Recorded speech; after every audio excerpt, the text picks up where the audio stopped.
back to the origins of the Bonsallo Boys. Yes. That area over there, that's like Florence and Bonzilla, all of Florence and Hoover. Kev Mac video, you know, this is for sure. Kev Mac video. Open your soul, represent your ghetto, baby. Kev Mac video. You know, this is for sure. Kev Mac video. Open your soul, represent your ghetto, baby. For the dime moves and the lokes, for the 6-4s on spokes, for the OGs that did a dime, came back around on parole. Back then, wasn't that Brim territory? You had some Brims on Bonzilla and Pumpkin and all them was over there, on right? 68th Street. On the north side of 68, you had Lee. You had Felix, Lewis Lovelady. You had the Brims on that side. And the Miles, but they was more like Slausons. That's Big Dub and them, the lowriders. The big boys. Yeah, they were the big boys, walking around with capes on and that James Brown stuff. So you guys coexisted with the boys for a hot second. As Bonzelli Boys, not Crips. As Bonzilla Boys, we knew them in the neighborhood, but they started in 69. So we knew them in the neighborhood, and when we found out they was Brims, oh, y'all Brims, all right. Then we see some of their bigger homeboys coming through, like Lewis Lovelace and wanted to do Elgin, whatever. But they wasn't a part of our neighborhood, so they really didn't know. I heard Elgin talking about, I ain't never heard no Bonsallo Crip. You big thing, we ride up on your big old dingy ass. Know what I'm saying? But anyway, he ain't never came up, and he don't know that you can't interview him about Bonsallo. You want to interview somebody about Bonsallo? You ask them real Brims, like Felix, Lee, well, you can, what's his name? My greatest nemesis, he thought, was Big Country. Don Ray, Punkin, who thought he was gonna punk somebody, but it didn't work, did it, Punkin? He was the one who really started the shit to make the Crips react to his ass over there. Punkin and them come down Hoover and stand up at the doggone liquor store, and you can't even get in the liquor store without them trying to rob you. So Bimbo's crew was Alan Canterbury and Ronnie from, I guess you call them 8 Trey, since they lived over there. 9 Deuce, Colton, somewhere up in there where Bimbo and them lived. They didn't want to start running like most of youngsters do when the gangsters come. So one day, they decided we ain't running today.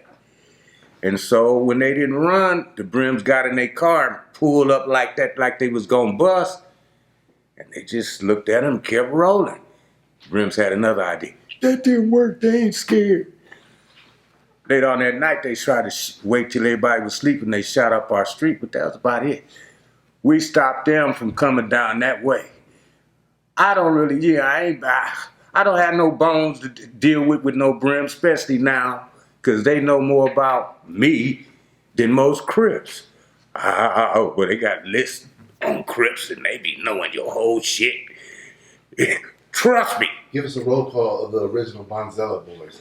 The original, it's too many.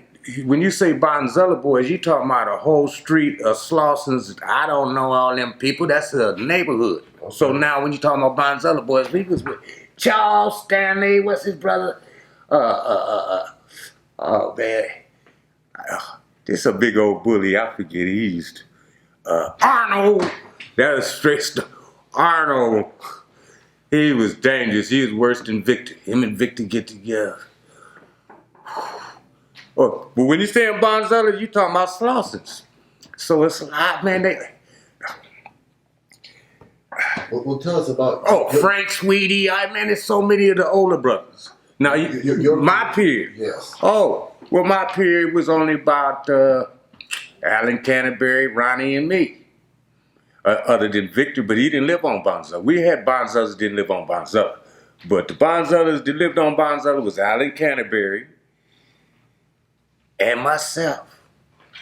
So explain the story on what triggered the kids on Bonzilla to adopt the Crip identity. What kicked that off? The Brims beating people up who wasn't Crips from the junior high school. And when they got to 69th Street where we lived, 69th and Bonzilla, all the little children that went to that school lived all up in the key. Well, this is another secret. Most of the junior high schoolers that was on Bonzilla, they was already Crips. They was just little ones. I guess they was Crips because they wasn't Brims, all right? They went and got us. I'm Crippin', but I ain't, just straight out banging at that time. I'm affiliated. Everybody know almost was Crippin' because you had too many athletes for me not to be rolling with my homies, man. Most of the Crips I know is athletes, So what school were you going to at the time? At the time that happened, I was going to L.A. High. And, from Bonzilla to L.A. High? That's a distance. Yeah, you had a whole lot of Bonzillas went to L.A. High. What middle school, junior high were you going to? Well, I went to Ascension Catholic School on 111th and Figueroa till 8th grade.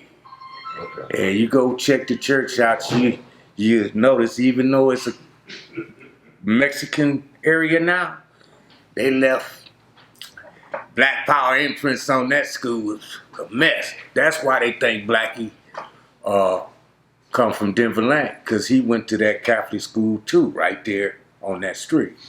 But he wasn't no Denver. Oh, so you went to school with Blackie? I'm the reason Blackie went to that school. I knew Blackie when he was 10. On a little bicycle with a big jug head, a little green Stingray. And some other brother, he brought me over there to see Blackie because when we was all little, we all looked the same, like two little jughead nerd type thing. So all the little jughead nerd like niggas hooked up. We all had Stingrays and shit. So he came to Ascension because I went there. So why did Tookie in his book throw the Denver Lane label on Blackie? Because he started like trying to piece together stuff he wasn't really familiar, and he's trying to condense that book because he's probably running out of information he don't want to tell on everybody. Some of that stuff was fiction, and I'm glad it was, and I'm glad I was loaded when I was hanging with them, man, because I had people that told me things, and I'm like, I remember that. I was there. I said, we can't talk. Why? Oh. And I've seen stuff like, woo. You feel what I'm saying? So, yeah. Hey, but the book did piss me off. I cried. I wanted to put that book right there and throw a dagger at it. Like, oh.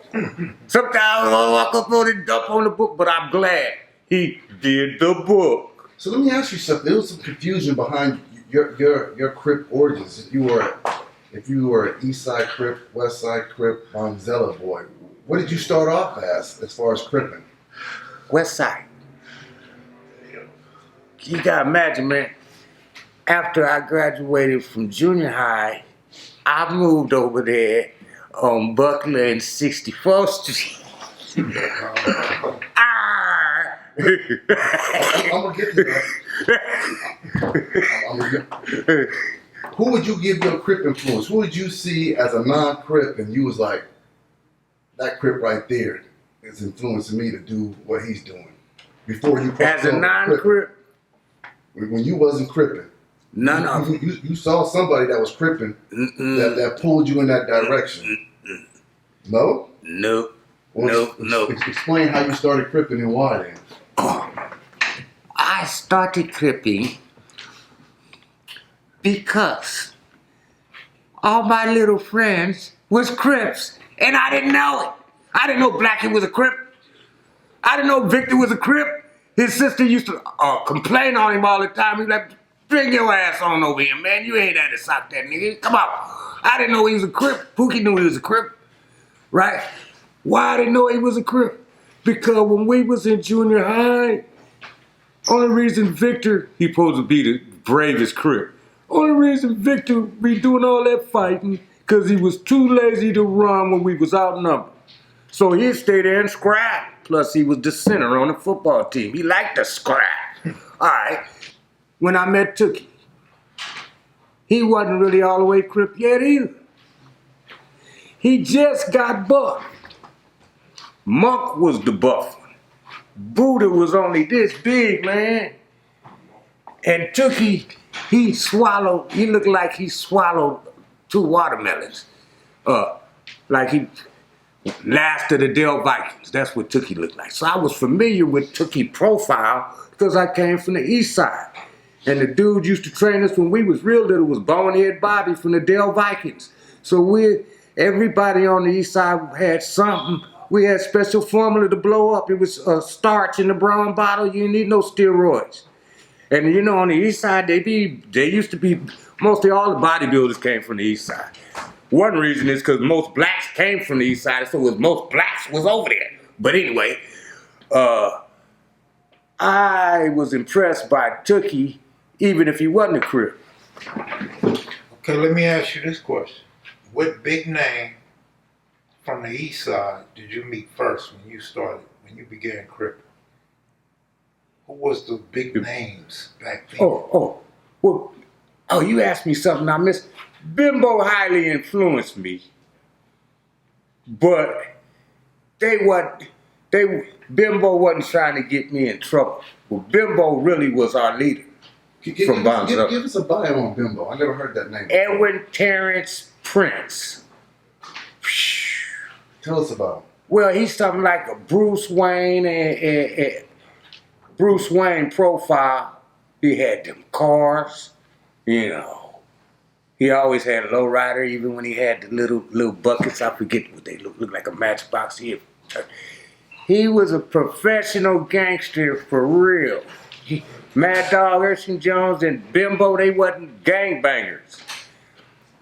Bimbo come from an upper middle class family. I don't know what made him be like that, but Bimbo was a straight gangster. Bimbo didn't carjack. Him and Zane and them, they'd bring the tow truck and come get your stuff. You say Zane, you talk. Beep, beep. He knows something. All right. When people mess with Crips, especially certain ones, man, our big homies would do a number on you, boy. You mess with him, well, I don't want. You ain't got no wallet, watch, shoes, car. They might even take your woman. Ooh, I don't mean to say that. I'm just telling you some stuff. They had some brothers. Bimbo was a high-class gangster. He been had Jaguars, Stingrays. Oh, he was international. He had pulled with Mexicans, white people, all that shit. Ooh, Bimbo was dangerous. But what I liked about him, he was more like a big brother. Just don't mess with my little homies. And you won't see Bim. You won't see the tow trucks. You won't see your life going away. Bimbo went to jail for killing an off-duty police officer. They caught him because Fast Eddie called him from the hospital. Tell you about a dude like Bim. Come get me, they caught me. Bim's coming up to the hospital to get Fast Eddie out. That's how he got that time. Bimbo is the next dude. When Bimbo and Tookie split, that was weakening Tookie's game. Where did Bimbo live at? 89th and Normandy. Over there by the Sims. You know, I guess they would be cold in that. I tell you, I get some good ones. Bimbo and them's turf, like Monk and Buddha, was Bret Hart. Tookie wasn't there yet. Bret Hart was Bimbo's turf, really. That was his and Monk's terrain. Right there. Because you could almost determine what's going on based on the junior highs and the high school. Bimbo was Bret Hart. What ended up happening to Bimbo? He ended up going to jail for how many years? 30. Y'all heard of Fast Eddie, Black Eddie, all that? All right, that's who he went to jail for. Fast Eddie got him caught because they was doing something, robbery or something. And the off-duty police shot Fast Eddie or something. So, and Bimbo shot the dude, the police. But Bimbo got away Because I keep trying to tell you that Bimbo, you can do movies on somebody like Bimbo and there nobody supposed to know he out and all that. But Bimbo was a super Crip, a high-class gangster at 17. This dude was a real man already. So what label would we put Bimbo? West Side Crip? Of course. 8 Trade West Side all the way up and down. He was all over. Didn't nobody question Bimbo. Bimbo had Raymond pulled. He was just more business conscious. He was a lowrider. He was a gangster for real. And you only want to call him when somebody need to get hurt, because the level that most of us were on, to be honest, they wasn't on Bimbo's level. All right, so we're gonna bring it back to Bonzilla, right? Bonzilla. And so there's another. Yeah, he shouldn't have said nothing about no Bimbo. Bim, I don't know why they hiding it.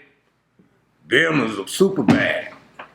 So there's videos out on the Hoovers. Mm-hmm. And the guy who gets credit for starting the Hoovers is a kid named Hoover Joe. Mm. And in the video, Hoover Joe gives you the credit for kicking off his gang career on Bonzilla.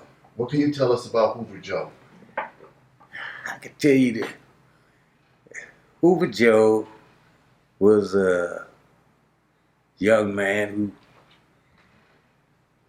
seemed like he had a good heart. He had a good heart. He was just a little fella. But they had you convinced that they knew all about gangbanging. It wasn't really a shock to see him try to blame it all on me. Because the way they was behaving, you figured some of that stuff, y'all didn't know that already? Oh, you want to say I showed you that? Certain things he can't say, and we don't want to say because we was doing things that were illegal. But Lil Joe, that's who he is, Lil Joe. He was a leader because he was a leader of the baby Crips. The same children I told you got tired of the Brims beating them up. Lil Country, Big Country was big people to them. You know, big people. Where Country used to try to who ride me, I'd be like, I'll be up there tomorrow. Because I knew he was buff. I saw him when he was getting buff. We used to have this team post on 68 in Hoover. And this was almost before Crip. So I seen him getting buff what he was already. Man, you on over there with that stuff. And then the other Brims, the original Eastside Brims, we all knew each other. So it's like, you want some or you don't. You know what I'm saying? It's like that. We already knew that. We'd get it up with them, but if it come to killing them, we probably wouldn't kill them because they were our neighbors, all right? However, Bam Bam and Blackie and them was getting ready to kill one of the leaders of the Brims over some 40 ounces. I had to stop them right there. Let me interrupt real Please quick. do. When you say East Side Brims, you talking about Broadways or Lisa Village? Or what? No, when I say East Side Brims, I mean the original Brims from Vermont to maybe Avalon, maybe. The original Brims come from John Muir, Donald Ray, Country. They hang right there on 59th from Vermont. Gage, right there, those original Brims. Was Eddie Watson playing back then? I really can't tell. I can only tell you about the Brims who came from our neighborhood, who were the original Brims, who had other Brims come over there because of that school, Bethune. Brim started at Bethune. It was a gang before the Broadway Brims. It's called the Stutsons. They were Slossons. Right? So now from the Stutsons, you end up the Broadway Brims. We knew about that already, but we wasn't really sweating the Brims until they start beating up the children down towards our end. So Hoover Joe was a Bonzilla? He probably would have been a Bonzilla if he hadn't became a Crip. Which, like I said, man, Most of Bonzillas, they wasn't Crips. They were older. A lot of them was just Slossons, you know. Mostly all their little brothers and sisters was Crips and Criplets. They just didn't know it until we convinced K-Dub, Calvin Woods, who lived across the street from me. He always with Hoover Joe. They was like two fingers. Said Crips gonna be the unity thing. It was always unity. I'm already playing football with him before we having these conversations. I'm the big brother who, when I get out of high school, I gotta come home. When I come home, them dudes are just sitting up on the porch looking down. Hey man, come on. Right now we talking. I got on my starch khakis, got on my biscuits. I'm gonna get some lessons like Bim told me. You got to have that Crip knowledge, cuz. So I'm getting ready to give them some Crip knowledge. First thing, all for one, one for all. Crips don't fight, they only unite. That kind of stuff. They liked it. So then I had to start going out in the field with them without my peers. That's where the problem began with the Hoover. What years did you go to YA and for why? Ooh, well, I went to YA in 1972, and I got out in 1975. So I asked you to say this. So when you were in YA, Little Joe became Hoover Joe. Yes. So you missed Well, that. we called him Hoover Joe before Hoover became a gang. Because, see, we was holding down that street right there by Mount Carmel, Florence and Hoover. We had dominated. After we chased the Brims off the turf, we had the whole quarter right there. So they called him Hoover Joe before it was Hoovers. But you were in YA when he kicked off that Hoover Crip set. Yeah, of course. Yeah, of course. You know, hey, he already was trying to do that anyway. Because once he seen how Crips was doing, he got big ideas. He was only about this big though, man. See, we can go into detail on that. I love Hoover Joe. And we need to try to, somebody get him out. He a good brother. He just been through his thing. But yeah, they started that after I went to jail. And I'm glad I did, because a lot of my peers wanted to beat up on youngsters for acting stupid. You know, they wasn't all the way crack Crip yet. Some of them brothers didn't have patience like that. You come tell somebody that there's a lick over here and we need to go do it, and they get over there and it ain't real, they gonna serve you. Where they were just children, man. So 72 to 75 in YA, who were some of the superstars in YA with you? Bulldog. Bulldog was an East Side Crip. I met Bulldog. I knew of Bulldog before he went to YTS. And I formed a personal relationship with Benny when he came home. And we were friends, me, him, and Tony Stacy, Dead-Eye Clint, Smiley from A-Tray. We were inseparable in Sugar Bear from A-Tray, Hoovers. These are Hoovers. And he was original Hoover Crip, Sugar Bear. But before that Hoovers ever started, he was Raymond Washington's #1 man, and he's the one that would go out and knock on doors and go up to schools and flip some shit. He was a hog. That's what he was. He was a fucking hog. All of them. We were about 8,000 strong up in there. So, ooh, man, come on, man. You had Bulldog, Sugar Bear, Buck, Ricky Hennessy, Michael Christian, Boobalicious from the Avenues. Oh, God, the whole car. Except for Raymond, he went to Tracy. So you was in there when AC Babalui and LB from the Pyrus was in there? Yeah. Yeah, I was in there. That's when we wrote the Crip Constitution. I was in YA. That's why I say 73. Yes, that's why I know the alterations was done by Sugar Bear, but they say they got 2 Sugar Bears. Well, I'm talking about the one be with Bulldog, man. I know how that thing went down, but for some reason they ain't getting it. We got played because we was ego tripping. Right around the time that stuff started, I think L.A. would have been going into a new era. But now, since we grown and matured, I think that we might need to do our children a little bit better with the experience we have. Cause we got a lot more potential than we think. And I'm happy to just see you younger, brother. Cause I know we did more with less knowledge. And I know when I start seeing this getting manipulated, that's when I start thinking the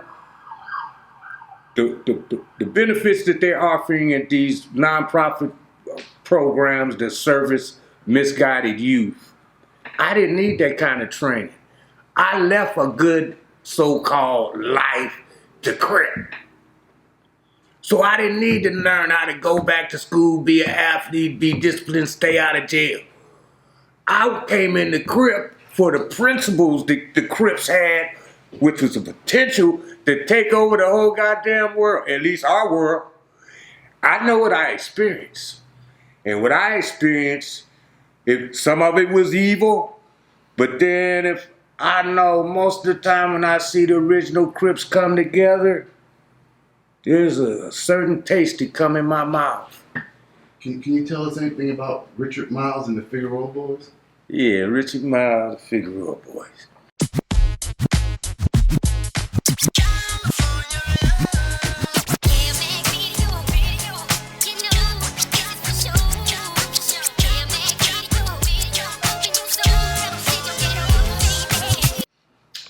Well, Richard Miles, I don't know what he was. When we ran into him, they seemed like they had an alliance with the Brims. Probably because, what's his name? Doug, which is a Miles, he lived over there. And then Donald Ray married some Miles sisters. So I'm figuring, all right, maybe he related to Doug because he had the lowrider cars or them antique gangster cars. And Doug, everybody know Doug from trucks and cars up and down Slauson. He was, really into that kind of stuff. So these dudes were more like low riders than gangbangers. Yeah, well, Dub and them was on another level. They were grown people who might be in the industry of low riding and developing low riders and truckers. And you have to do a little research on Dub because he was holding down over there on Slauson and Central. A lot of people know about him, because he was doing it. But anyway, he used to live right there on 68 in Bonzilla on the north side. Well, we the south side of 68 back to Slauson. And a lot of the Brims lived on that end where it's a dead end at. And after, I guess that might have been 70, 71, somewhere up in there, the gray area, they stopped coming down that way. They had to have permission. And we wasn't trying to start no man. We give them permission, but they know they had to have permission because something else happened. You can't do that no more. Was that a main Crip rivalry back then, the Figueroa Boys? Yeah, because they was stepping to the Crips. Crips was losing that battle. I'm telling you, they had green light.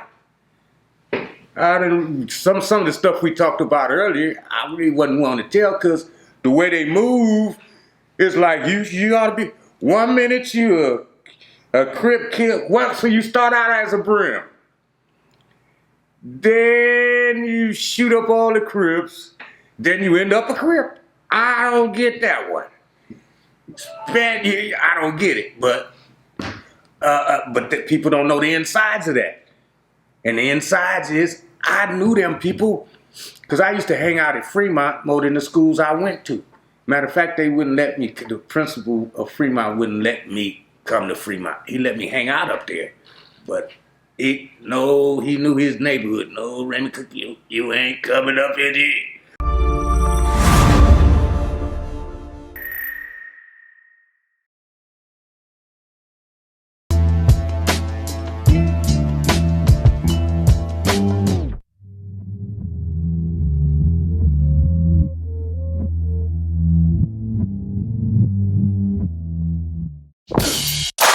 This is Los